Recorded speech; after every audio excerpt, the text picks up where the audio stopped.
Good afternoon, Bloomington. It is Friday at 3:06 p.m. You're listening to WIUX LP Bloomington, and this is Growing Pains, the show where we do a lot of cool things, including interviewing local and touring artists. Today, I am joined in the studio by three very special guests. We've got a really exciting event coming up tonight, Spooky Mouth, and they will be playing TV Buddha. Say hello. Hi. Hello, world. Hello, world. Welcome. You all have just driven in from Chicago, right? Is that right? Yeah. Yes. Okay, exciting. This morning.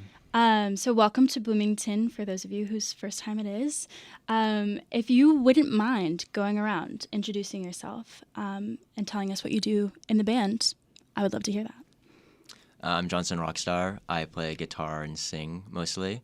Play a little bit of drums here and there. You know, whatever we need. Yeah. My name is Eli Schmitt. I'm originally from Indianapolis, and I play mainly drums in the band, but I'm also playing some guitar tonight. And yeah, just guitar and drums. Awesome.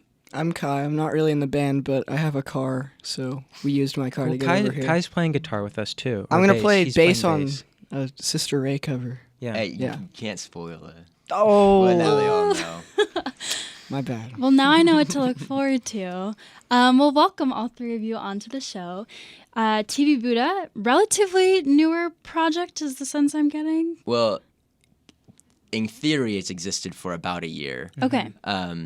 Because I just graduated from college this past May, and I lived in Texas for school. And so, but I had been in Chicago last summer where I met Eli and Kai.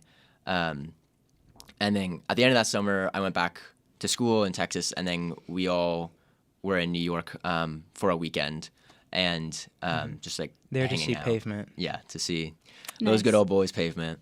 And then after that weekend, basically Eli and I decided to form a band, but we obviously lived half a country apart, Right. and so we couldn't really do much for it. I don't know. I think we did a good amount. Yeah, I was in a band before that, and they were getting ready to go away to school, and things were kind of winding down with that. And so I was like, man, I really want a band. I want something of my own. And it just like, I just knew that Cole was the person that I wanted to play music with, and that even if that meant that it was like half a country apart, that it was like, it felt like really right.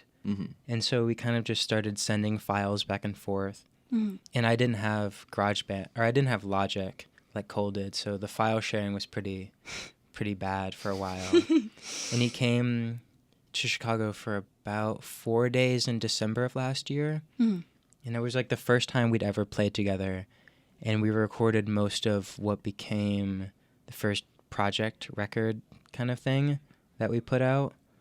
And then the rest of that was just kind of doing overdubs and tweaking things until that came out in March, I believe.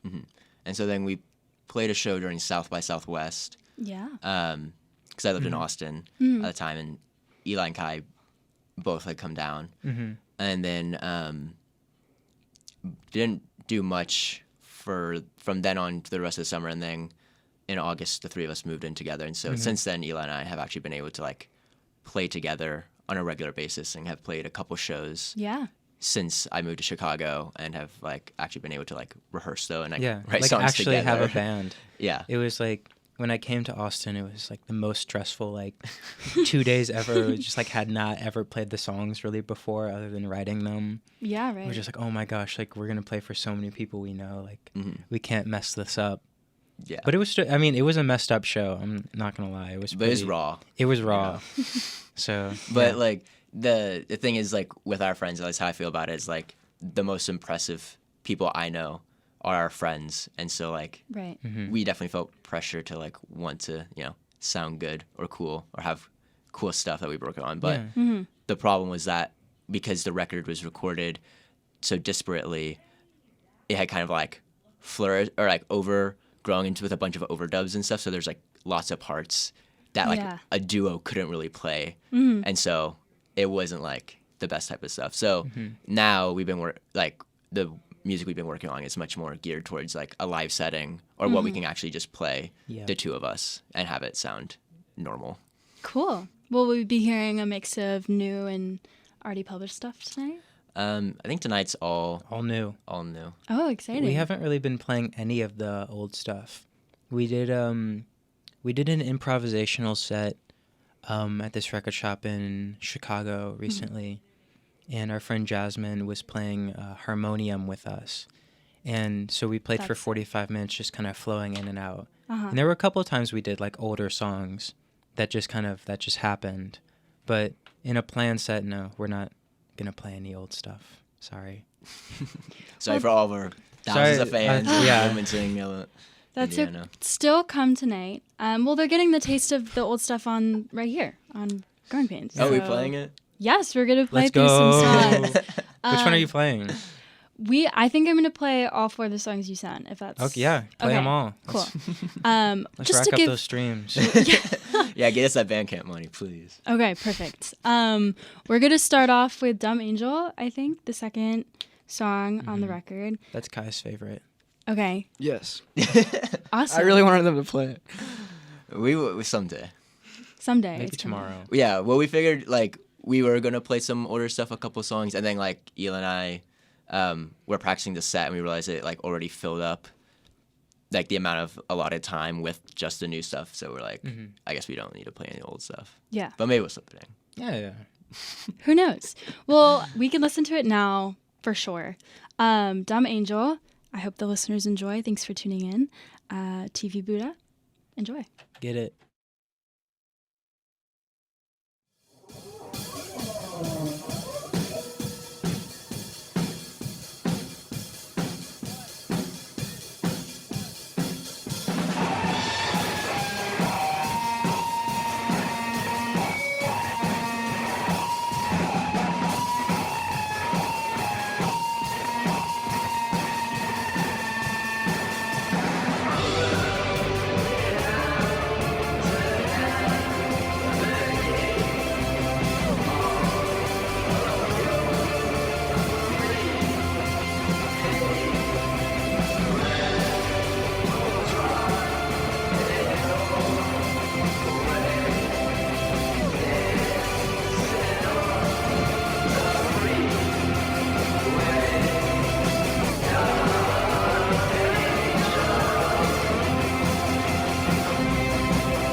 And we're back. Whew, that was Dumb back. Angel, TV Buddha.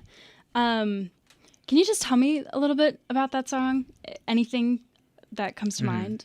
Yeah. I wrote those chords and the I guess the lyrics like originally on acoustic guitar, like much slower. Is very like alt country. Kind of. I remember this now. Yeah. Which we actually kind of transformed into another song, which we're not playing either anymore. Yeah. But Oh my goodness.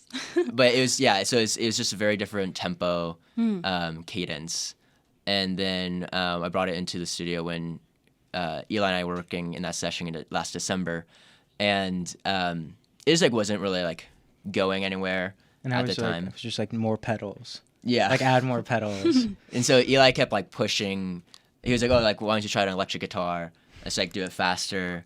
And then I forgot how I like which one of us like thought about the noise freakouts. But that's definitely like the most fun part of the Yeah, song. of course. I don't know. For me with the drumming, I was just like very inspired by Noi and like krautrock for that one. I just really like the like that they do on like that song Hollow Gallo, which is the name of Kai's zine, by the way, too. Yeah, it is a great record.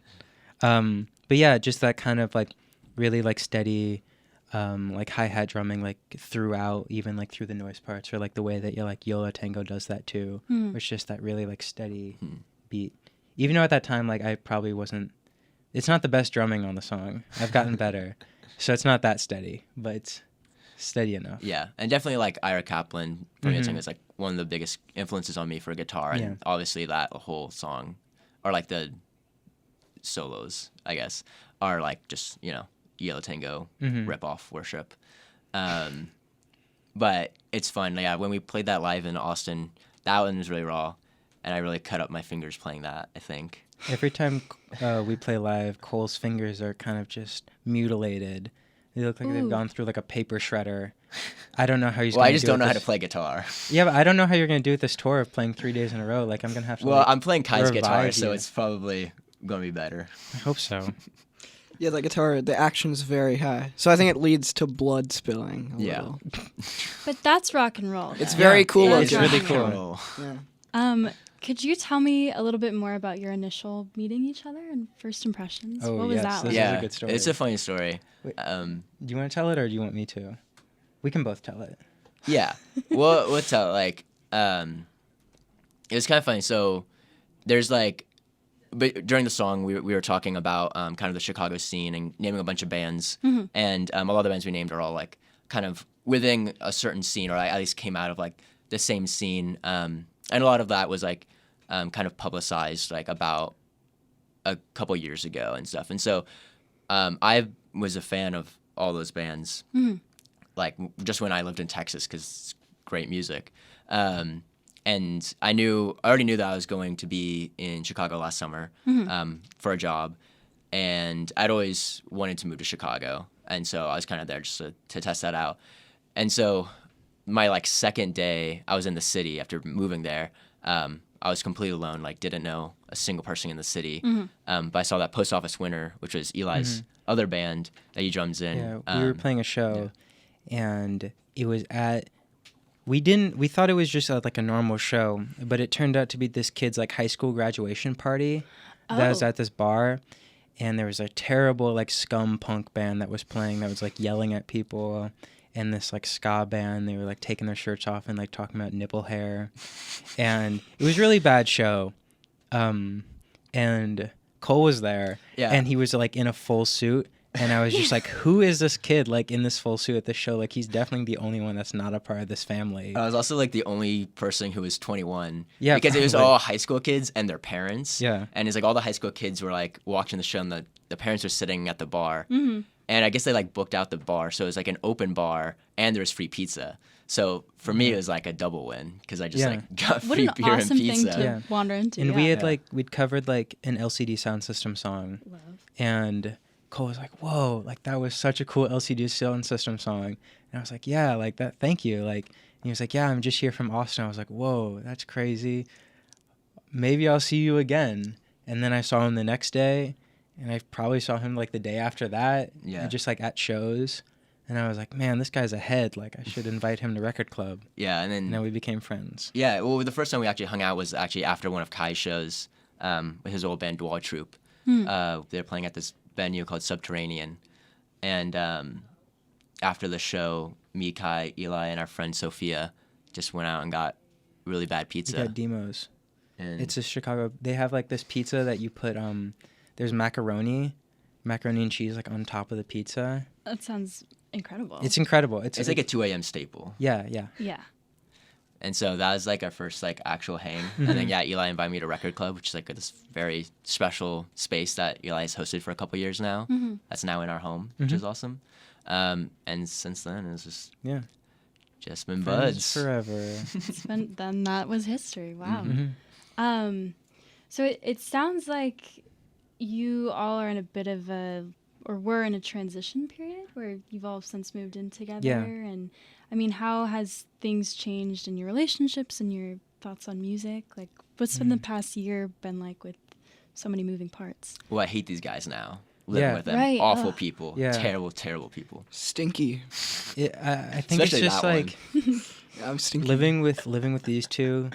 It's a lot of Beatles talk. We talk about the Beatles like there's probably at least 3 times a day that we start talking about the Beatles. Or and- just start singing the yeah, Beatles. we start singing time with the guitar and the tambourine with Well, Beatles. those are my favorite Those are the best times, That's though. the best times when it's in the kitchen, acoustic guitar, tambourine. We all have typewriters, so there's like times all 3 of us are typing on the What? typewriter, so it's like an orchestra in our house. Yeah. But it's been really great. I love living with these two. We're Yeah. playing Skyrim right now together. Yeah, it's great. Life's we good. played all of Fallout 4 together. Yeah. Had some boy time with Yeah. that one. It's a Really boy great. house. Yeah. Mm-hmm. That's awesome. Well, glad that you guys are enjoying each other's company outside of band activities. When you were initially coming up with the record, did you sit and talk about influences? Were you like, this is what I need it to sound like? Or how did your sound come about? Well, kind of the problem with the record, or I think how we feel, was that it was just very all over the place, and we didn't have a direction. I remember Eli sent me like a scan of a notebook page at one point where he listed like all the influences that he wanted us to have, and it was like 30 bands. And then I sent back one that I made that was also 30 bands. Yeah. So like in total, And there's it was just like overlap. it was like it would be like a band, and then the thing we like wanted from the band. Yeah. It was like James Brown, and then it was like awesomeness or something. Yeah. I don't know. Or like there were Drake hits. Yeah. was one of them. I Like, said Bad Bunny hits. Yeah. Like, yeah, but and of so we didn't really have like an actual idea. Mm-hmm. Which is why the record, I think, kind of touches different places, which I also think is cool. which is really fun. Yeah. That's like it's a first record that's like I think there was a really like freeing process that didn't really feel like, because it was such a studio project, it didn't really have to be one thing, and there wasn't any expectations. So I really appreciate how the record kind of like flows into almost these kind of really like meditative and kind of almost like free jazz kind of parts near like the back end of the record, which are some of my favorite parts of it. Mm-hmm. Yeah, I think one thing that I love about Eli, and that was definitely like a big part of us becoming friends, was that he is so interested in so many different types of music, which I also like feel like I have been. Honestly, thankful, like mostly thanks to the radio station that I was a part of in college, and so absorbing like all those influences and like having a musical collaborator who also can appreciate so much and like be interested in making so many different types of music, but trying to still make it all make sense together, was just a really, really awesome part. And so, but now the music that we're working on is, like I said, it's more oriented towards like playing as a duo. Right. And so it's honestly, it's a bit more abstract. Yeah, which is great. Yeah, kind of like the freer jazz stuff at the back half of the record, but it played with, like double guitar or just guitar and drums. But trying to apply those same like abstract concepts into that. So a couple of our songs are very improvisational. Yeah, keeping it Buddhist. Yeah. And so keeping it jazz. Yeah. But so like the lyric, there's no like set lyrics, like, and there's no set time or like really order of how we play the parts. Like it's just all like, it's different with every performance and Which every is time really we fun. practice it, which Yeah. is like makes it more interesting for me to play, at least in my opinion. Yeah. That's cool how your sound has evolved now that Yeah. you're actually together. And we've both like, it's funny, I think like this year, like, we both did like solo, like, improvisational guitar, like, shows in New York, like at different record shops in New York, like at different times. Yeah. Like, we both did our own like weird thing. Yeah. I was in Austin. I was in a band, like a free jazz no wave band that was played mostly improvisational music, and that was a really like, because at that point, honestly, like Eli and I hadn't really played live yet with TV Buddha, and so that was like, since my high school band, which is like, you know, a terrible cover band or whatever, is like, that was my first experience like actually like playing like semi-consistently like gigs and stuff. Right. And so that's like music that I found like myself really loving, is playing like just like fully improvisational music. Yeah. And so that's something I'm continuing, and Eli also played, like he said, in New York. So it's something that cool to also like integrate into like more of a rock band format with TV Buddha. Yeah. Cool. I'm excited to talking a big game. I'm really excited to see the show tonight. Big game as in a real. We're excited to see your show. Oh, thank you. What? Me? No. Special guest. Yeah. Special guest. The two ghosts, one in the fitted sheet. Anyways, you can check out the WIUX podcast Instagram for more information about the show that's happening tonight, which hopefully we'll talk about in a little bit. I would love to listen to another song, if that's okay with y'all. Yeah. I love listening to my own music. Well, great. That's what we're here to do tonight. This next one, There Go the Warm Jets. Yeah. We're a fan? Okay, let's do fan. it. There Go the Warm Jets, TV Buddha. Enjoy.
And we're back. That We're was back. There Go the Warm Jets, Mm-hmm. TV Buddha. 2 songs off of Simple Bodies. I was curious because you two have talked a little bit about just what TV Buddha means in the context of your musical careers. Yeah. I'm wondering how it fits in to the rest of your lives, because it seems like you two are very involved in music outside of playing it, whether it's through New Now, Yeah. which is tell me what New Now is. Also, you have a zine. Yeah, and- I left one in the car. I was gonna bring it to you. Do you still want it? I would love.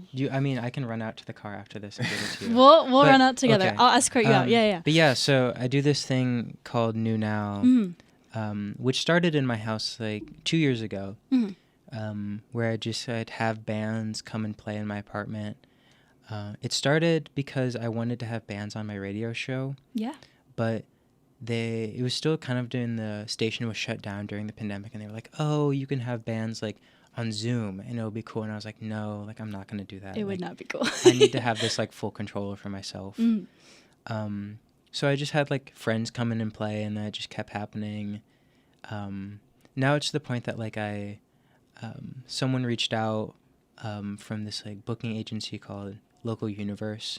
So I like work for them and like book at this like local all ages venue called Color Club in Chicago, Cool. and do like a New Now showcase like once a month there, in addition to like things at my house. Cool. But yeah, and then I do like an interview zine, fanzine with like artwork from like a bunch of youth artists from around like here and the world. Yeah. Cool. So there's a lot going on with you two. My question is, how does TV Buddha fit into all of this? Do you like, when you're doing your work in support of other artists, do you like to tie that in with the art you're making yourself? Do you find that like a weird thing to kind of balance? I think for myself, and this is actually a conversation that I remember Ela and I having like one night last summer, the first summer that I was in Chicago, where we both, this is pre-TV Buddha, but we both viewed ourselves more as like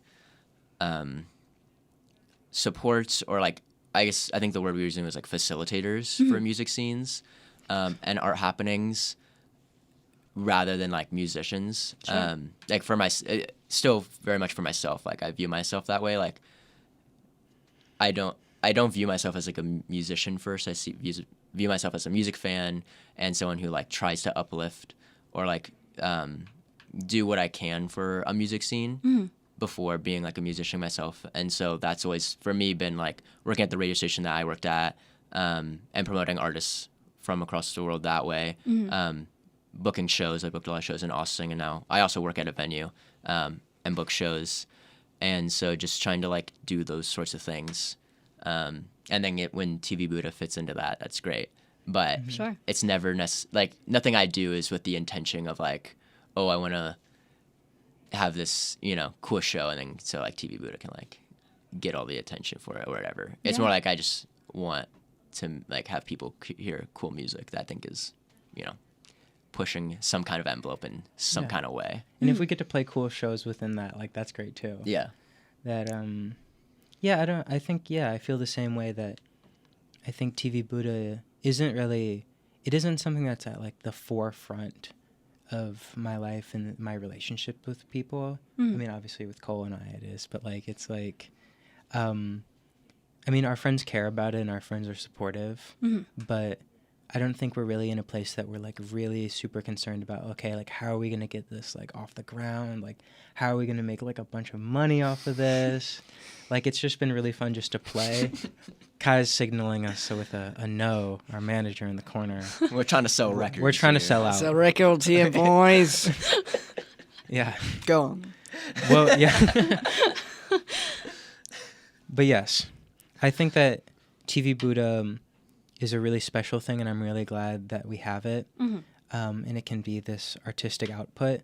But I'm totally okay with it not being like the most important thing in my life. Can you talk a little bit more about I can't remember what we've talked about on the air and off the air, but we've talked a little bit at some point about the Chicago music scene and just the friends that you have involved.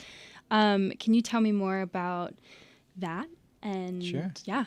I mean, I feel very fortunate that Chicago is a place that there's so many really beautiful and like welcoming people there, and that everyone is like so creatively driven in a way that it doesn't feel like people are really trying to like get things from each other. Like if people, I mean, people still like help each other out, but it isn't like a means to an end, I think, at some point. But I'm really lucky that like, are you interested in like just like me naming some people, like, or like, I don't know, I think like there's just so many different like small scenes that I feel like that even like we are not a part of at all. Like, I think really like the world that we kind of inhabit is very much this like smaller like indie rock scene. I mean, there's also like this like indie folk kind of scene that we're like kind of a part of. I think the electronic a little bit. Yeah, the really great part about Chicago, I was saying, is it's such a huge city, obviously, and there's so many people in it, and inevitably there's so many different micro scenes within it. So like Eli was saying, we kind of belong to like a certain scene, obviously, like with our friends and stuff.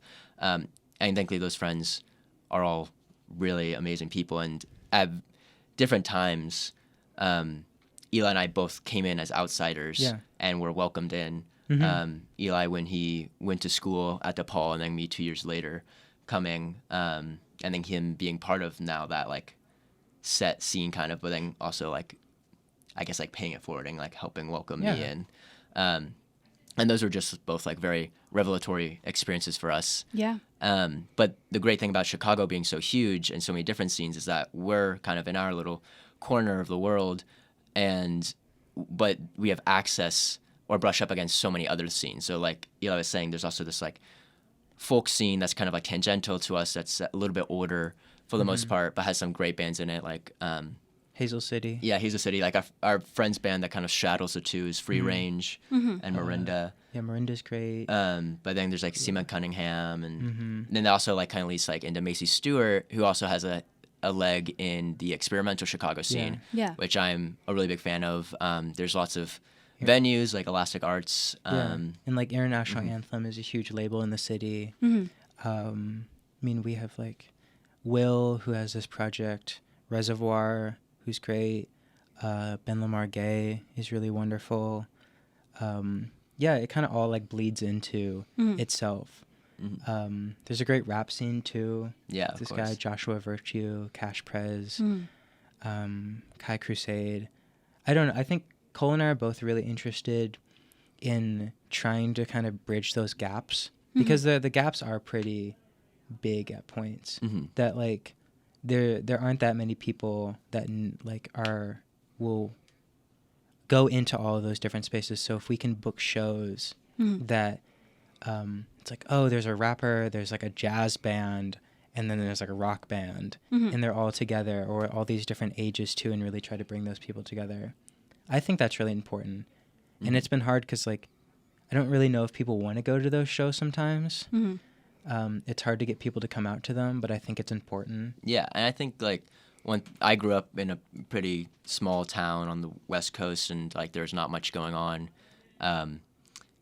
in terms of like cool stuff or just like very like artistic things.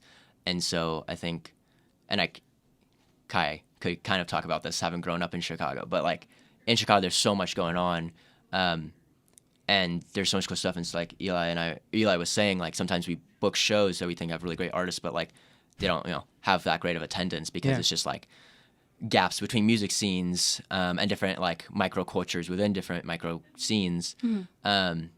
Sometimes it's a little like frustrating because it's like you want to tell people like this stuff like, is so awesome, so cool. like it's so you close, like you come just to like it. should go see this and see how awesome it is. But also we can't like force anyone to do anything. But the best we can do is try to like support those artists. Like best we can do is like make the shows cheap so that everyone can go. Make them all ages. And follow the Fugazi code. $5 ticket max. Well, we can't do $5 ticket max. We can't go full Fugazi. It's like Fugazi inflation. Fugazflation. Fugazflation. Yeah. Cool. Kai, do you have anything to add? No, I mean, I think it's really great what both Eli and Cole are doing, like, with venues, and I think it's really important that, like, the shows are all ages, because I think, like, young people have open minds a lot of the time, it feels like, and that allows people to see a lot of cool, different types of music in the same setting, and shows like that allow that to happen. Yeah. And if they're all ages, you know, young people are getting turned on to a lot of cool different bands. Yeah. So. And there's not that many all ages real venues in Chicago anymore. That there's kind of been a push to kind of stop those from even happening. And venues just aren't doing it because it's costs them money. But I don't know, kids need a place that they can go and let loose and like enjoy music and like see their friends. But also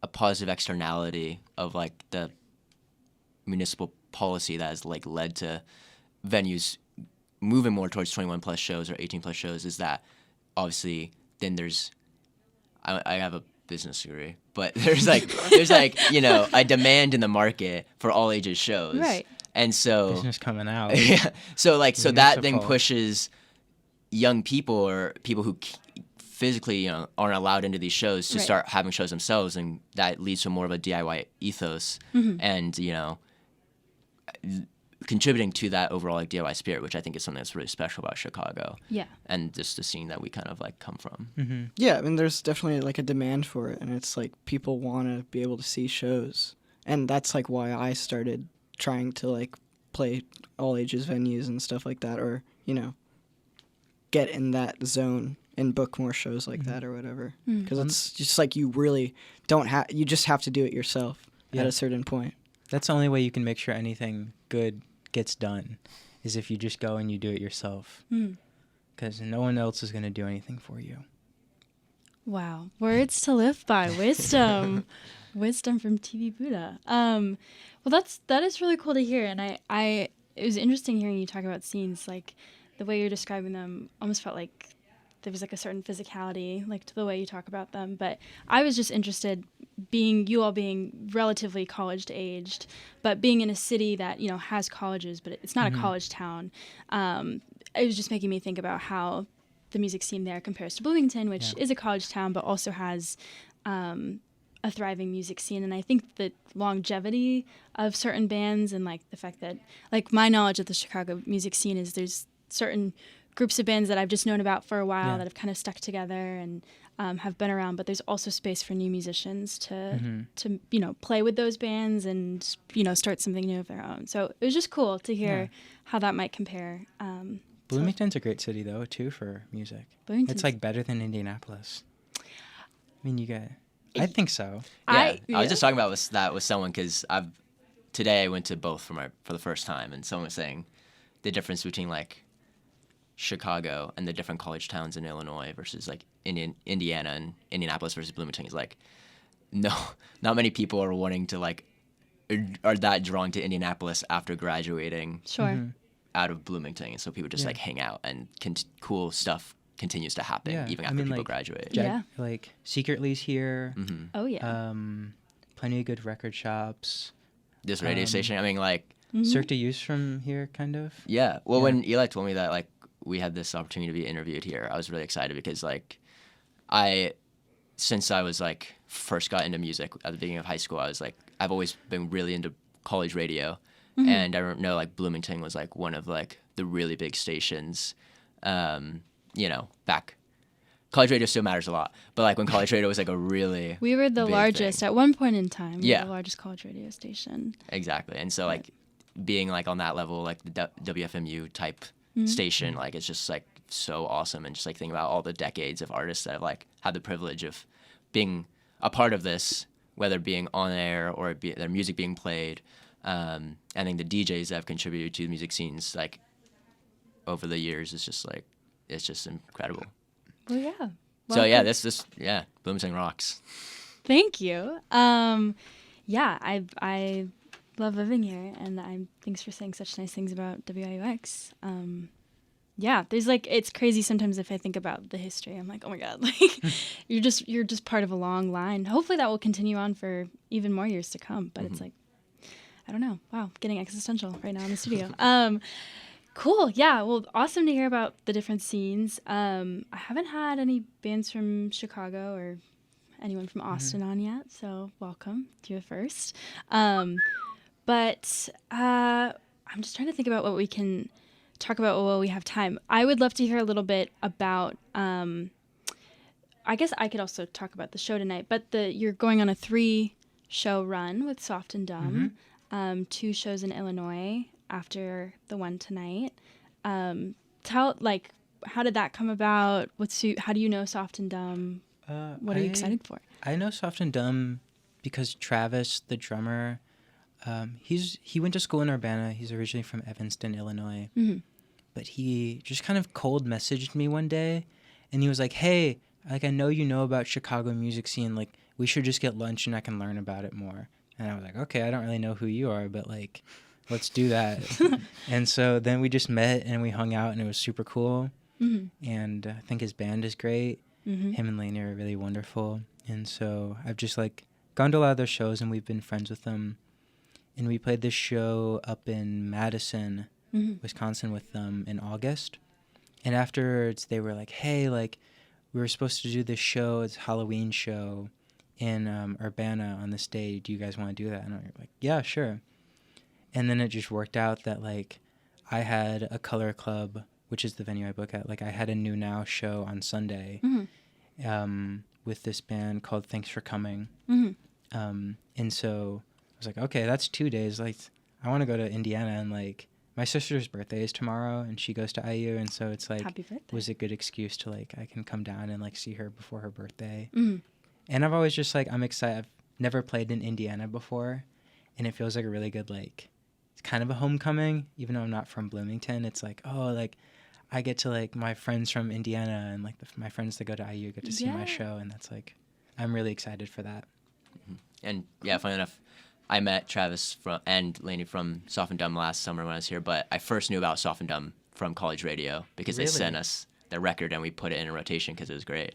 Oh, wow. So college radio works. Hey, those guys are like some of the hardest workers seriously. in the They're Chicago DIY. music scene. Like They're DIY. they will go and like plaster posters up like everywhere, and you will see them for months. Like, Yeah. no one does that. I just sent them a bunch of stuff a few weeks ago about South by because they're going to go down to Austin this spring for that. And so they're awesome. They're just like always like trying to, you know, do cool stuff and always like stay on the ball. Movers which and is shakers. Awesome.